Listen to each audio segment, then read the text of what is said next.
श्रीगरुड उवाच अथ ध्यानं प्रवक्ष्यामि शृणु सर्वाङ्गसुन्दरि यत्कृतं देवदेवेन ध्यानं हनुमतः प्रियं पञ्चवक्त्रं महाभीमं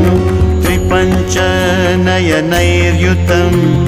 बाहुभिर्दशभिर्युक्तं सर्वकामार्थसिद्धिदं पूर्वं तु वानरं वक्त्रं कोटिसूर्यसमप्रभं दंष्ट्राकरालवदनं भ्रुकुटीकुटिलेक्षणम् अस्यैव दक्षिणं वक्त्रं